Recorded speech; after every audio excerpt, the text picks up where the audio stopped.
Anong mensahe ang kailangang marinig ng mga Cancer mula September 16 to 30, 2024? Pwedeng nangyayari na to, mangyayari pa lang. Kung hindi man para sa inyo tong magiging reading, baka para sa someone na malapit sa inyo o sa someone na kakilala niyo mismo. Baka may lumabas na gender. Mamaya gawin niyo na lang energy, masculine at feminine energy.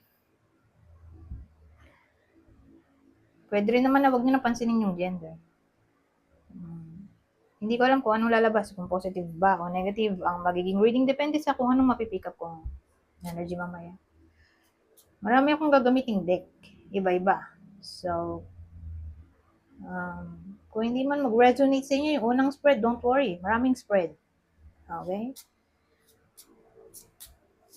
Na pwede nyo pagpilian mamaya. So, magsimula na tayo. So, sa case na ito, may lalaki tayo. At yung lalaki ay honest naman. So, wala kayo to. Ito yung person niya. Basta yung energy ng lalaki na malapit sa inyo o kayo mismo magiging somewhat cooperative. Ganyan. Ngayon, ibang case, may desire siya sa harmonious relationship o willing siya makipag-ayos, willing siya gawin ang best niya sa trabaho niya o anything na ginagawa niya.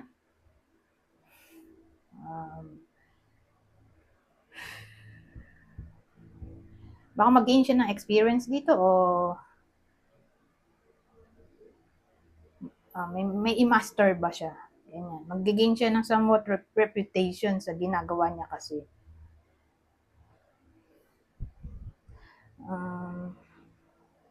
Ano ba ba?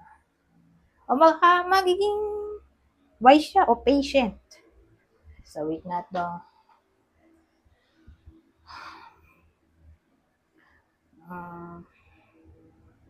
O i-value ng ibang tao yung kanyang skill, knowledge, expertise. Kaya maging somewhat important siya sa 2 linggo na to para sa ibang tao na para bang hihingiin nila yung kanyang opinion dahil siya yung mas may experience.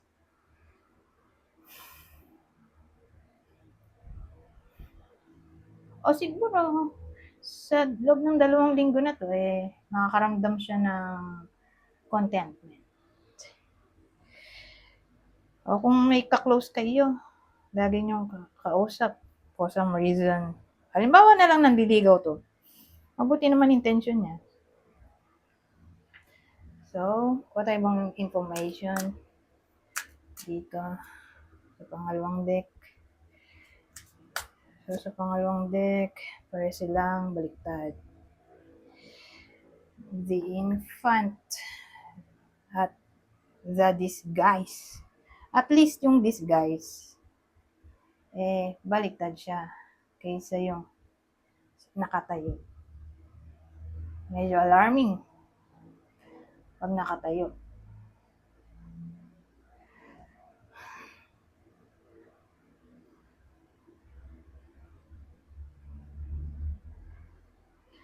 Pero kasi may infant tayo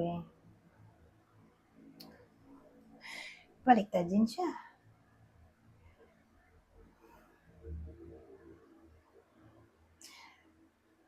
Ano kasi ito yung card na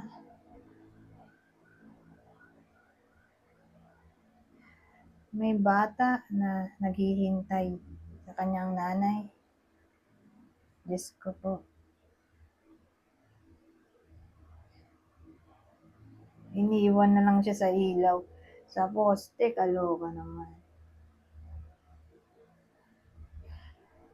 So, sa madaling salita, wala nang babalik. Talagang iniwan na siya. Bumaliktad eh. Pero wait lang. So, anong klaseng combination?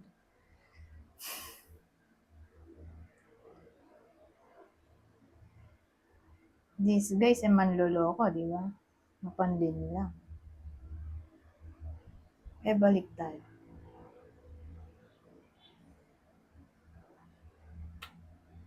Di na siya mapandin lang.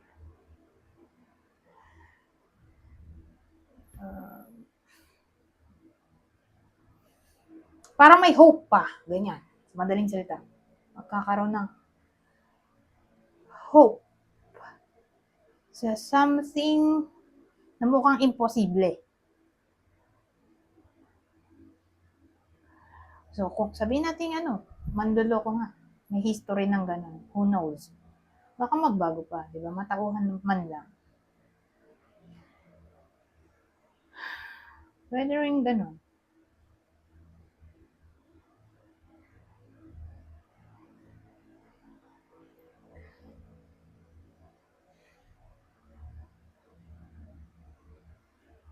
Well, anyways, mahirap na combination. So, move on na ako at magtatagal ako. Dito sa part na to, arrow lang ang gagamitin ko. Pag di ko naintindihan. Eto, hindi ko rin naintindihan, pero walang sense kung lalagyan ko pa ng taro, lalong hindi ko siya maintindihan. Pero yun lang yung na-gets ko dito eh. Para ba siyang hope sa something na mukhang imposible. So, kung babait bang tao na masama, parang ganun. Posible pa naman. Ito. Ten of Spades. Grabe naman, puro spades eh. Kasi pag spades, siya yung card ng challenge. Conflicts. Ganun. So, hanggat maaari, huwag siya sana lalabas. Kaya lang, puro spades yung dumat. Excuse me. O pwede rin naman siyang yan yung about to come pa lang. Mangyayari pa lang ba? So, ibig sabihin, may nagbabadyang panganib. So, ano kaya yun? Seven of Spades, Ten of Spades. Probably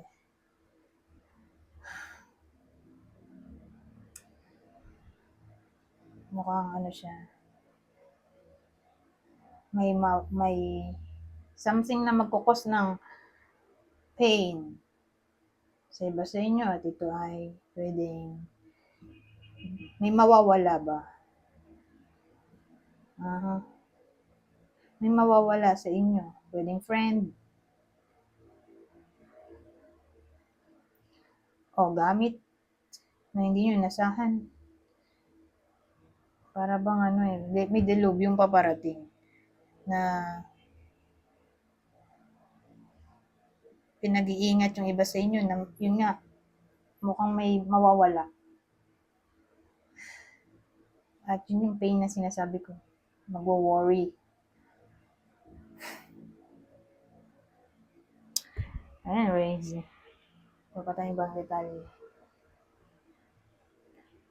Di maganda kung magamit na natin to. Para magkasilbi-silbi naman. Ano kaya to? Ayun. Grief. Sadness. Kaya yun. Heartbreak.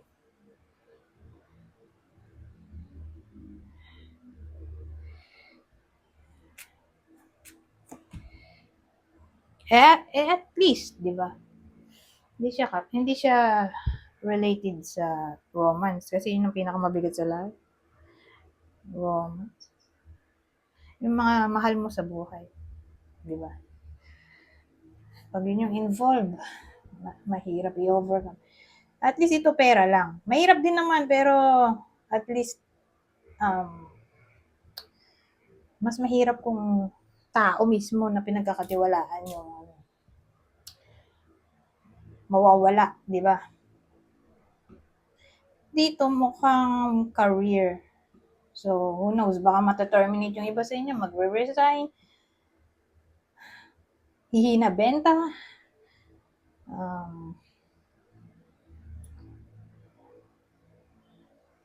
kasi card to ng mild dissatisfaction. Na parang madidismaya yung iba sa inyo, kaya ito, malungkot. Yung heartbreak dito nanggaling dito sa kanilang hard work. So, ano lang to? Money o career. Pwedeng problem. Maging problem. At least mapapalitan pa to kaysa tao yung mawala. Anyways, basahin ko na lang to. May isa pa ba? May isa pa akong deck. Saan ba yun dito? Basahin ko na lang to. Nang mabilis eh. Kasi kulang na ako sa oras. So sa case na to, may someone na mukhang may maaalala siya.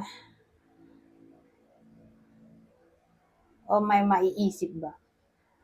At mukhang yung maiisip niya ay something na hindi maganda. Parang past problems to eh. Yun yung maalala dito.